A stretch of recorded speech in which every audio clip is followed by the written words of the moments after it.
ok, ça passe.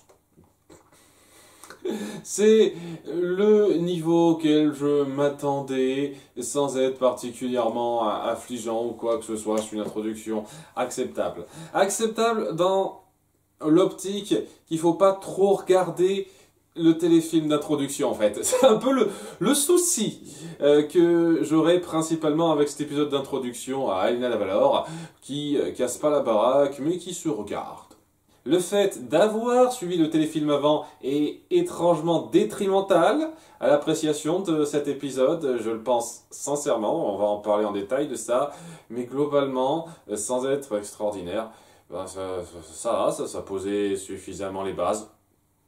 Enfin bon, on va en parler tout de suite, même si les premières minutes, c'est vraiment la chose la plus irritante pour moi. Alors, première minute, on a le résumé des événements passés par Elena, qui dit « Ah, tout le monde a une histoire, moi j'en ai deux. » Non, t'en as qu'une. C'est pas parce que ton histoire s'est arrêtée pendant 41 ans et que tu l'as reprise et que tout d'un coup ça devient deux histoires. Ça devient une histoire, hein. C'est toujours la même chose, mais c'est pas grave. Elle résume donc ce qui s'est passé dans le film en éludant totalement Sophia.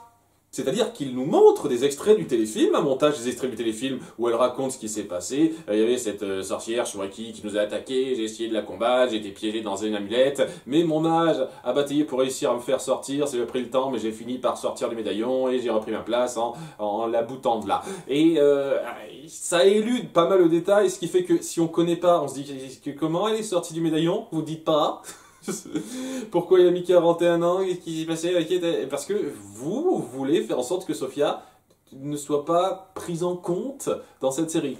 Que les gens se posent pas plus de questions que ça. Alors que moi, je me pose des questions sur comment elle est sortie de son truc magique, quoi. 41 ans, et vous dites pas comment ça s'est passé, vous allez lui dire ça, ok. Je trouve que c'est un peu vache. Si j'étais fan de Princesse Sophia, je trouverais ça assez insultant qu'on dénigre à ce point un personnage clé dans la résolution de cette histoire. Mais bon, ok, Sophia n'existe pas, ça s'est déroulé sans elle, on va partir de ce principe-là.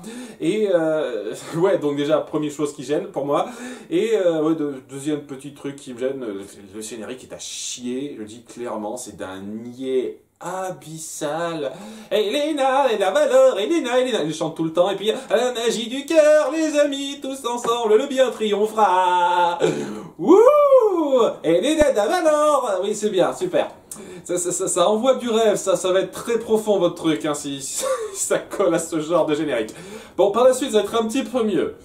Mais il y a toujours ce petit problème, et c'est pour ça que je vais m'y pencher un petit peu en détail, sur le fait que ce qu'on met en place dans le téléfilm n'est pas développé de façon acceptable. C'était le cas dans le téléfilm, et c'est le cas dans cet épisode d'introduction qui se poursuit peu de temps après, quoi. Genre, on est le lendemain, ou le surlendemain, pas longtemps après, le moment où Shuriki a été vaincue, et elle pressentit, elle va bientôt prendre sa place comme dirigeante du pouvoir, Elena. Et on traite ça très à la légère. Une fois de plus, ses parents sont morts, c'est quelque chose à assimiler maintenant, et ils font comme si c'était juste un truc comme ça. Vraiment, c'est vaguement balancé dans une conversation en musique, et on n'explique pas une seule seconde le drame de la chose. Ses grands-parents, par exemple, ils ont perdu leur fils ou leur fille, et on joue pas là-dessus, par exemple, et on joue pas sur ce côté-là. On revient de 41 ans de tyrannie d'une méchante sorcière, et c'est comme si c'était genre un mauvais truc qui est passé comme ça. Et même dans les faits, c'est montré comme si c'était pas si grave que ça, puisque lorsqu'elle découvre un petit peu la ville qu'elle n'a pas eu trop le temps de connaître, Elena, elle verra que les ports sont florissants, on a une bonne relation commerciale avec beaucoup de pays. Tu veux dire, voilà, apparemment la ville va bien, la Valor va plutôt bien. C'était peut-être pas un mal qu'elle ait pris pouvoir, Shuriki, si on parle là-dessus. Puisque le commerce n'était pas aussi florissant du temps de son père. C'est très bizarre. C'est très bizarre, une fois de plus, la façon dont on traite cette espèce de passation de pouvoir, comme si c'était juste une petite mauvaise passe, quoi. Sur l'effet de beaucoup de choses. On va essayer un tout petit peu d'illustrer ça avec le conflit principal, mais c'est pas non plus sensationnel. Mais ça va, le conflit principal est pas mal. Il y a Elena qui se prépare à son couronnement. Il y a rapidement, on nous présente rapidement les personnages qui seront un peu importants. Donc les Jagons qui sont toujours pas drôles, Zuzo qui est encore moins drôle. Et j'avais un peu espéré que ce soit juste un délire du téléfilm et qu'on le voit plus. Mais ouais, non, il n'était pas drôle dans le téléfilm, il est toujours pas drôle. C'est une sorte d'esprit loup conseiller qui va balancer des trucs très évidents à Elena qu'elle pourrait comprendre sans qu'il les lui dise en fait. Et on essaye de justifier le fait qu'elle puisse le voir parce que, étant donné qu'elle a été enfermée dans le médaillon pendant 41 ans, elle a été un peu imprégnée de magie, donc elle est un peu magicienne dans l'âme et donc elle peut le voir. J'imagine que ça jouera, et j'imagine que c'est un petit peu ça qui justifie ce qui se passe à la toute fin de l'épisode. Ouais, on met un petit peu en place ça, et donc Elena, elle est l'air plutôt chaude pour prendre les rênes, mais il y a Esteban qui, en toute franchise, est très calme par rapport à ce qui vient de se passer dans le téléfilm, une fois de plus, dire maintenant il faut s'occuper de la paperasse, du royaume, etc. Je vais te poser, etc. Je vais pas me sentir mal d'avoir fait ce que j'ai fait. Il s'est excusé rapidement. On l'a même pas vu Elena lui dire je vous pardonne. C'est pas grave, maintenant c'est réglé. C'est plus un problème ce qui s'est passé avec lui. Très vite, une fois de plus, c'est pas grave si on n'a pas suivi le téléfilm parce qu'on connaît pas ce personnage et donc on le présente seulement par cet épisode-là. Mais si on a suivi le téléfilm, c'est insultant pour moi. Je vous jure, c'est insultant. Il lui dit qu'elle peut pas vraiment être couronnée reine. Donc on essaye d'être un petit peu logique avec ça. Si elle doit être couronnée, elle devient reine, quoi. C'est bien. Non, elle peut pas parce qu'elle est trop jeune. Il doit y avoir une petite période d'attente, surtout un peu de formation en fait. Elle doit un petit peu se faire à son rôle et pour ça, elle peut pas gouverner toute seule. Elle devrait utiliser un grand conseil, quelques personnes qu'elle choisira elle-même. Donc, c'est pas non plus si contraignant que ça. Et elle ne veut pas. Son grand-père lui explique que il faut savoir se former à la notion de leader, c'est pas quelque chose qu'on peut faire tout seul comme ça, mais non, elle est du genre non, je veux à tout prix tout faire toute seule, je sais que en ayant suivi l'exemple de mon père, en ayant regardé ce qu'il a fait, je suis prête, etc., je dois tout faire toute seule. Il y a cette espèce de conflit en chanson, qui est pas trop mal, la chanson est sympathique. Là-dessus, et bon, j'ai eu peur l'espace d'un moment que l'épisode veuille donner raison à Elena.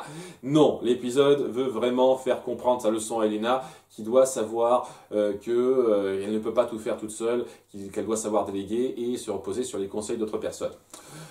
C'est un peu facile ce qu'on lui donne, mais bon, j'apprécie un petit peu ce cas-là, parce que c'est clair net que si t'es parti sur le côté, c'est bon, t'as prouvé que tu pouvais être reine, tout diriger comme tu veux, sans rien déléguer.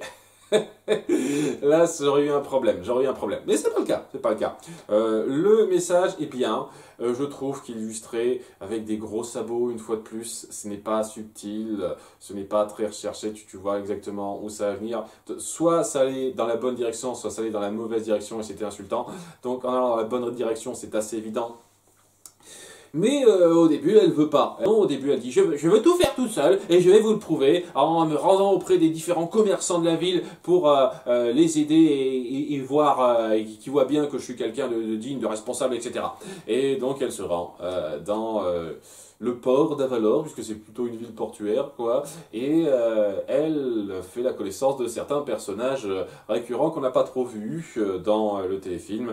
D'une part, donc, son lieutenant personnel de garde, qui s'appelle Antonio, je sais plus trop quoi. Je vais pas avoir tous les noms d'un coup, je suis désolé. Hein. Gabi, c'est ça, c'est Gabi ou Gobi. Voilà, c'est pas son nom entier, mais elle le surnomme comme ça, donc il est jeune lieutenant, évidemment, donc histoire d'avoir quand même majoritairement des personnages jeunes pour aller avec elle. Elle va rencontrer le dirigeant du port, en gros, enfin des bateaux d'affrètement, je sais plus exactement, et sa fille Naomi, donc la fameuse copine blonde qu'on a vue dans les flash-forward de téléfilms. Elle est du genre direct, et elle dit que récemment, des bateaux ont été volés au port. Et tu te dis, c'est incroyable, une sacrée coïncidence. Non, c'est logique, c'est cohérent avec ce qu'on a mis en place, c'est un truc que j'ai apprécié ça. Donc voilà, Elena, elle s'en inquiète un petit peu, mais il y a Esteban qui dit, pour l'instant, essayez de laisser aux gardes le soin de faire ça, vous avez quand même d'autres gens à voir, notamment la responsable un petit peu commerciale de toute la rue, qui s'appelle, je sais plus comment, j'imagine qu'elle serait important, Paloma, voilà. Pour l'instant, elle est plutôt du genre un peu prout-prout, c'est-à-dire, oui, je suis un peu supérieur, c'est moi qui devrais tout gérer. Et donc, pour l'instant, elle prend des notes, elle ne sait pas exactement comment elle va gérer ça, seulement, voilà, on va se centrer évidemment sur les affaires de vol de bateau, puisque sa petite sœur, qui est restée un petit peu à part, a vu... C'est la première à avoir vu ça, parce qu'ils sont vraiment pas discrets les gars. Une bande de petits chiens bleus montaient au bord d'un de ces bateaux-là et le piquaient en se retransformant en espèce de petits gobelins bleus, qui s'appellent des noblins. On verra plus tard, c'est ça, des noblins. Ils ont juste ce pouvoir-là de se transformer en chiens bleus. Ils ont un autre pouvoir, mais ils ont que cette transformation-là. C'est très spécifique quand même, hein. Voilà, hein, ils peuvent se transformer en petits chiens bleus et il a beau être avec elle, le lieutenant Gabi, et ben il se fait avoir rapidement, stupidement, parce que apparemment il n'est pas très doué en combat. Donc ils se font capturer, un autre bateau se fait voler, ils se font voir par Naomi, ce qui fait me demander comment ils ont pu ne pas se faire voir les 3 autres précédents vols, vu leur niveau de discrétion. Ils ont eu beaucoup de chance, ils ont eu beaucoup de chance à ce moment-là. Donc... elle vient rapporter ça à Elena qui s'est dit ouais, il faut que j'y aille directement, tu viens avec moi Naomi, ils volent à d'autres jaguars toutes les deux pour aller voir Matteo et se renseigner sur ces créatures en question. Matteo, je rappelle que c'est le petit-fils du mage qui a permis de libérer Elena après 41 ans, donc il a pris son temps.